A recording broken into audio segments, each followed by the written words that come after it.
Alright, it is now Monday. We're probably at around 150 hours since we received him.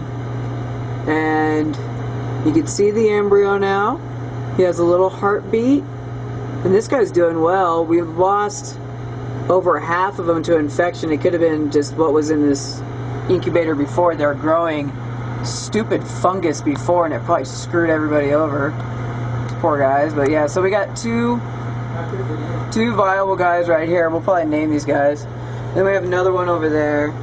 But yeah, pretty good progress. You can see this little guy is really cute.